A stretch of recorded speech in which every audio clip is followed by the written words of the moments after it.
All right, good morning and welcome to this historic conference. We are so glad to have you here with us this morning. My name is Deborah Jackson and I serve as the Managing Director of the newly created Center for Law, Equity, and Race, otherwise known as CLEAR. And we are happy to have our fabulous co-faculty directors, Deborah Ramirez, who heads up the Criminal Justice Task Force. She has to leave shortly for her class, but let's acknowledge her.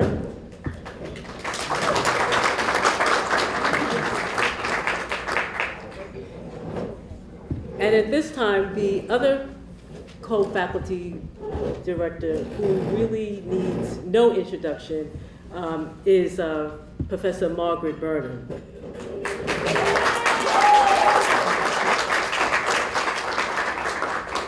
Many of you know that she is an internationally recognized expert on civil rights and human rights and has been the founder of this incredible project, the Civil Rights and Restorative Justice Project.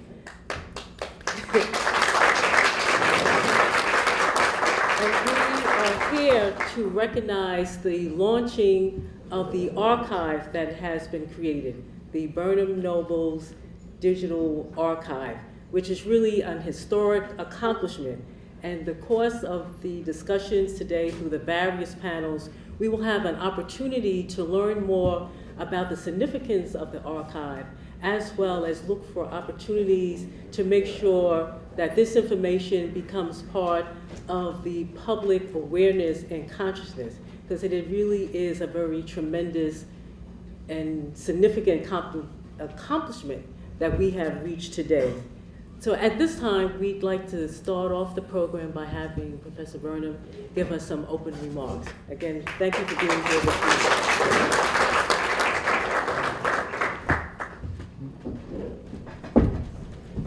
I'm not sure whether to call her a doctor, a lawyer, or a mayor, because she's all three. Thank you so much, Deborah Jackson. I'm thrilled to be here and so happy to have all of you, especially those of you who've made the trip from afar, as far as the state of Washington. What's the name? Gonzaga, sorry. Gonzaga, and Atlanta, and Vassar College. So we've got really quite a beautiful spread in this room. And we have an interesting day ahead of us and some hard thinking to do on the topics that our archive has kicked up, which is where it's situated in the world of digital archives today.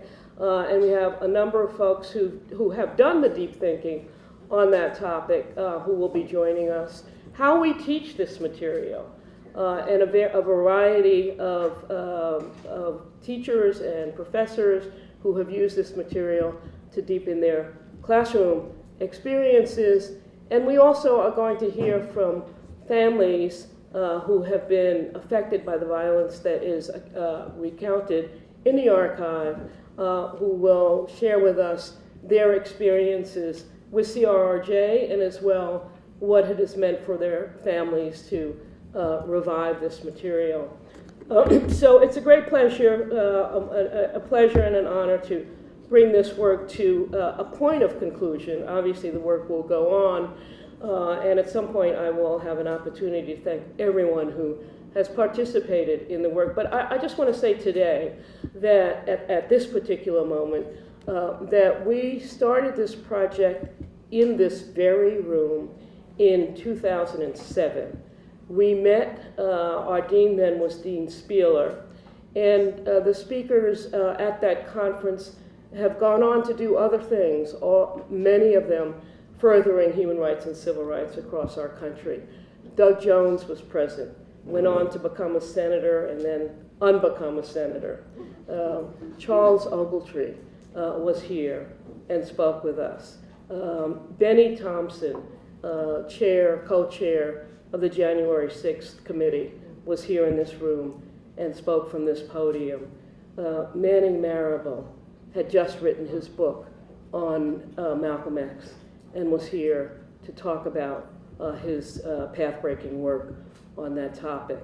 The widows of Medgar Evers, Merle Evers, and the widow of Michael Schwerner, Rita Schwerner Bender, were here and gave keynote addresses.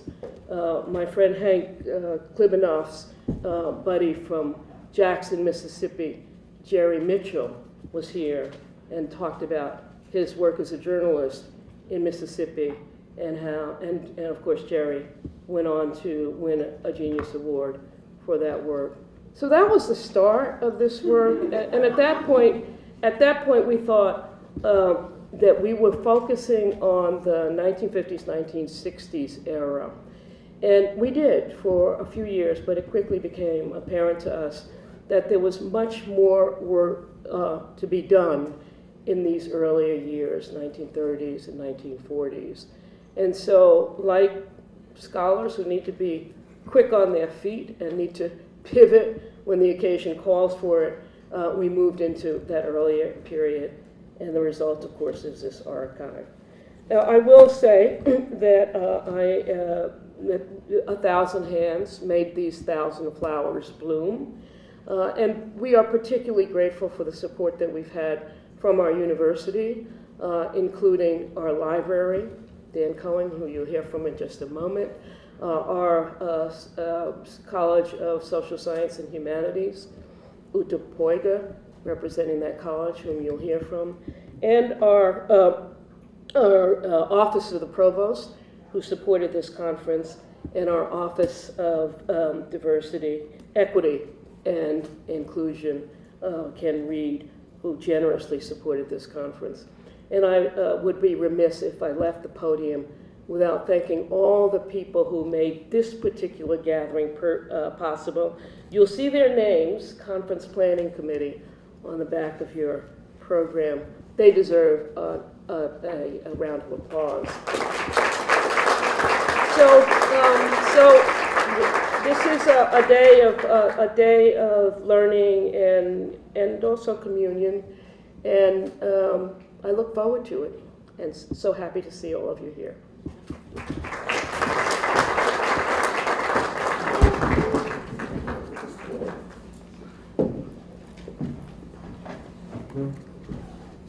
Okay, at this time we will have a few remarks from Dan Cohen, who is the Vice Provost for Information Collaboration, Dean of the Library, and Professor of History here at Northeastern.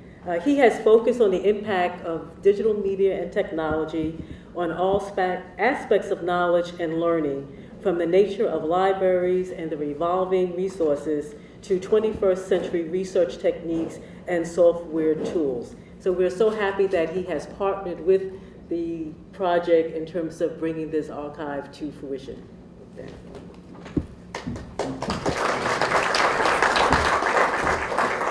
Thanks so much. I just have to say it's truly an honor to be here today and to speak in advance of what I'm sure will be an incredible set of panels. I think it's even more of an honor as the Dean of the Library to have our library and our University Archives and Special Collections be in collaboration so tightly with Margaret and with CRRJ. I think it is undoubtedly one of the most important things the library at Northeastern has ever done.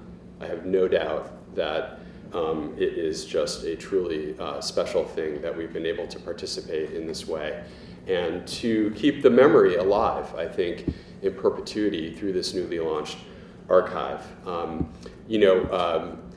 When I think about the library and the role of the library, people, when they hear I'm a librarian or dean of the library, they think, oh, the library is so simple a concept. It is, a place that preserves and disseminates knowledge. It's a place that helps to create new knowledge facilitated by the expertise of librarians. And, of course, just look at the headlines. It's not that simple, is it, right? It is one of the most contested, evolving, challenging spaces, despite everyone's mental image of calm bookshelves and quiet people studying.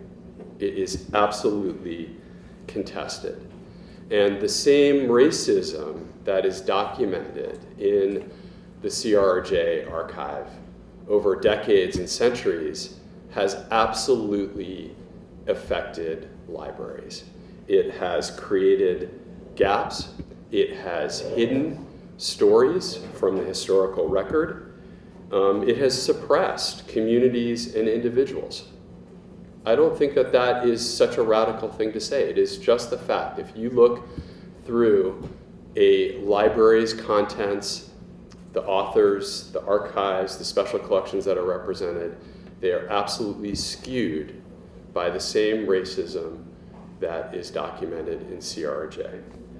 And so I'm especially proud that our library, and especially through archives and special collections, has taken the stance that we need to be active, actually, in rectifying these historical gaps, that we have to play an active role in documenting and disseminating, yes, those traditional roles of the library, but about subjects and communities and individuals who have been underrepresented or erased from that record.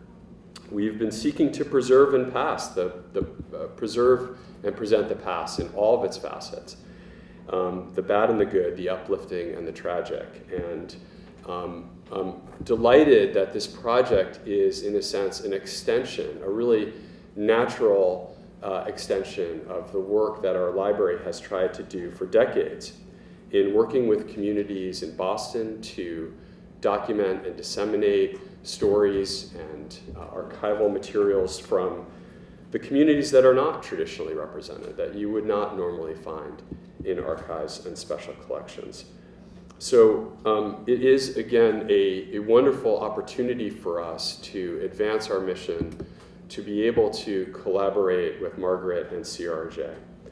And in addition, what has been part of this is also that our library has an emphasis on digital scholarship and the digital work as well, the power of digital media and technology to extend the range, to extend access, to democratize access to this historical record. We have one of the great digital scholarship groups, digital repository groups, metadata specialists. I learned last night that Margaret is a fan of metadata now and would like in her second career to work in the library as one of our metadata specialists. And even our library technology services group that provides just an underlayer of very important technical work. And really all of that adds up to, in our internal collaboration between our archives and special collections and all of our technology and metadata specialists, the chance to really beam this critical archive to everyone globally.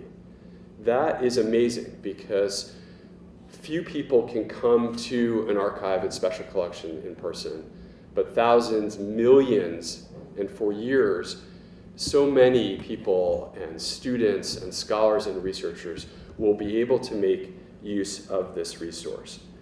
You know, it's often said in the library world that preservation without access isn't good enough. You need to not just preserve and document, you need to, as widely as possible, democratize access to that material and to make it fully available. And I have no doubt that the Burnham Noble's Digital Archive will be a really essential resource for millions of people and will play a critical role in the full documenting of American history. I also have no doubt that today is just the beginning. I mean, through this archive, through today's work, we'll see so many researchers go in, witness these stories for themselves, through the data, identify patterns, and really learn more and continually educate the public about what is here. I really want to just thank my staff. You know, the deans, we get to like stand up here and pontificate, and that's all nice. But really, the people that did the work, many of them are here in the room, and I just do want to pause and just thank them by name, starting with Gina Norton-Smith, who is really our key person on this. Gina, if you could just raise your hand.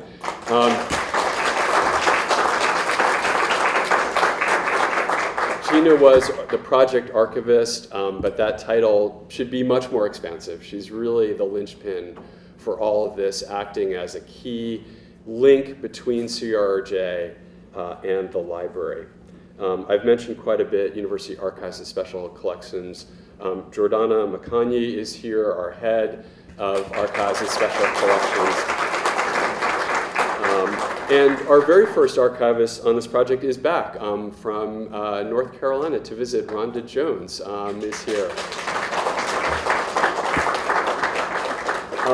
And then, as I mentioned, we had more than a dozen other staff members who have really helped with the digital production from the base layers of the platform all the way up to the key metadata that allows people to search through this material in new ways.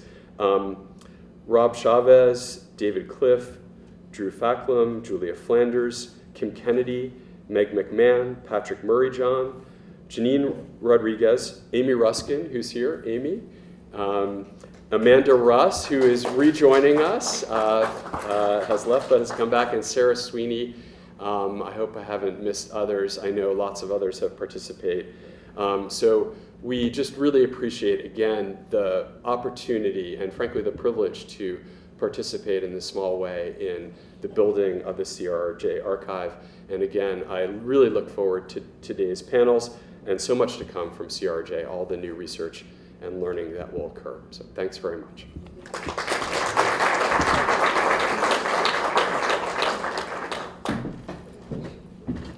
Okay, before I call up the dean to say a few words, I want to acknowledge Dr.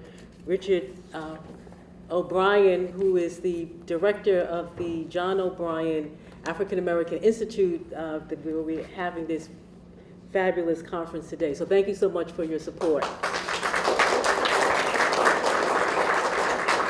And now we will have a few words from James Hackney, who is the dean of the law school, and we want to thank him for his foresight and leadership in terms of supporting the Civil Rights and Restorative Justice Project, as well as providing support for the creation of CLEAR. Dean Hackney.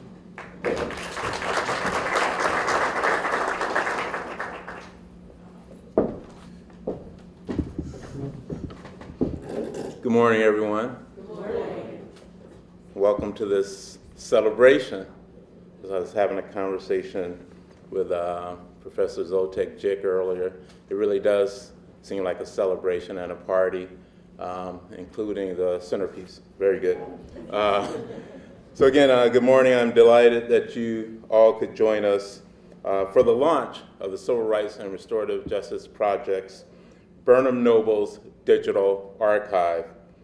In 2007, as Margaret recanted for us, former law dean Emily Spieler identified resources to sponsor a conference, which took place here at the O'Brien Center, entitled Crimes of the Civil Rights Era. That event marked the launch of the Civil Rights and Restorative Justice Project. Today's conference reminds us of how exponentially CRRJ has grown, guided by the leadership of Professor Margaret Burnham and Professor Rose Zoltek Jick, and by Professor Emily Spieler, who recently rejoined as a senior advisor. As CRRJ has grown, so has our law school's commitment to offering leadership in the face of our nation's racial reckoning. Last year, we launched the Center for Law, Equity, and Race, CLEAR, as we refer to it, which now includes CRRJ and our Criminal Justice Task Force, headed by Professor Deborah Ramirez.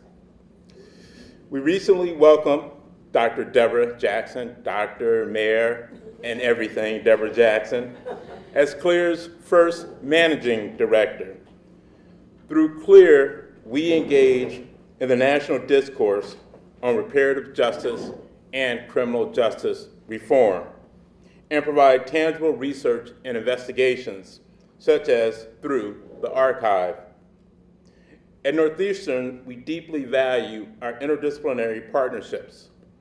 As you just heard from Dean Cohen, the archive is the result of one such long-standing, fruitful partnership with Snell Library and its digital scholarship group. This archive would not be possible without our librarian colleagues. We are deeply appreciative of their expertise and commitment to this project. Thank you, Dan. Our program today is rich and deep. It asks difficult questions and offers innovative solutions. I hope that you will enjoy the discussions and that you will walk away energized by what you have learned and ready to take your own next steps to restorative justice and repair. Now, part of this interdisciplinary approach that we take at Northeastern University and at the law schools includes a deep collaboration with our College of Social Sciences and Humanities, led by Dean Uta Poiger.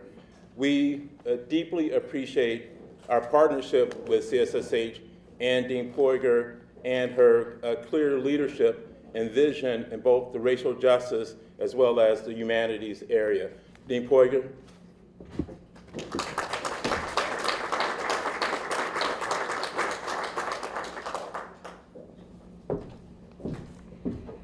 Thank you very much. It's a real privilege this morning to say a few words of welcome to all of you to this momentous day and this wonderful conference. University Professor Burnham is, among other things, also an affiliate faculty of the Africana Studies program, which of course does work on behalf of the entire university from its position in the College of Social Sciences and Humanities. And more generally speaking, CRRJ is, I think, Northeastern at its best. CRRJ does fundamentally build on a long tradition of experiential learning. It also at the same time intertwines it with critical inquiry and with, as Dean Hackney just mentioned, finding solutions.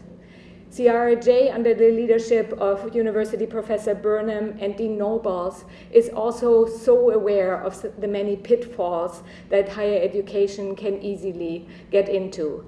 Dean Cohen mentioned that, in fact, the very structures in which our libraries operate are shaped by the racism that CRRJ analyzes. So are our structures in higher education, and there's so much work that we need to do in that context. CRRJ is such an astounding example in this context. As you, I think, are noticing, even its conferences always look different from what we usually do in higher ed. It is about analysis. It is also always about empowering voices that are often not heard by the broader public and that are often not heard in academia itself either. So a particularly warm welcome to all of you who are coming from communities affected by the violence that CRRJ analyzes, the violence that Margaret's book is also analyzing in such powerful ways, and where really CRRJ and Professor Burnham are showing that it is going from the personal to the state level when we see the history of that violence, and that it also needs to go from the personal to the state level when we address reparations and address redress of the history of violence and racism. There are really, as we have heard, so many who have collaborated on this project. I mentioned earlier that it is also so firmly founded on the notion of experiential learning. I will say that I'm, among other things, a professor of history. And when I became dean, I was, of course, really quite naive about the traditions of different disciplines, different schools. So I will just tell you that as a historian, I never thought that I would be invited to grand rounds. But CRRJ and its clinic invited a historian interested in forms of racialization and a student of genocide to participate in its grand rounds. It also invited someone like me to always hear from a broader range of voices that can really only, or that are also often willing only to speak to broader publics after fundamental trust is built. And that is something where we have so many challenges in academia and in broader society as well. And so I think moving with the speed of trust is also something that we all can learn from CRRJ. In that context, I just want to acknowledge particularly some collaboration that CRRJ has modeled for the broader university. CRRJ has worked with the School of Journalism in our College of Arts, Media and Design. CRRJ has worked and works with our Public History program, with our Humanities Center. CRRJ is about bringing out technologies of injustice and using technology for greater justice. And CRRJ is always about connecting the analog and the digital, and nothing under Margaret's reign ever comes out without high quality, as this beautiful illustration there shows. Right there we have the file cabinets and the keyboard together. Again, I think, as you know, CRRJ goes and collaborates, co-creates with communities in order to mark the injustices that it finds from legal and historical perspectives. So again, this connecting of the analog and the digital, the critical use of technology, the recognition that technologies have been used for injustice as well as thinking about how they can be used for justice. It's just all so powerfully combined in this really just amazing project. So again, welcome to a wonderful day of interactions, and congratulations to University Professor University Professor Murnham and Dean Nobles on this major accomplishment, and to all of you who have collaborated on this accomplishment.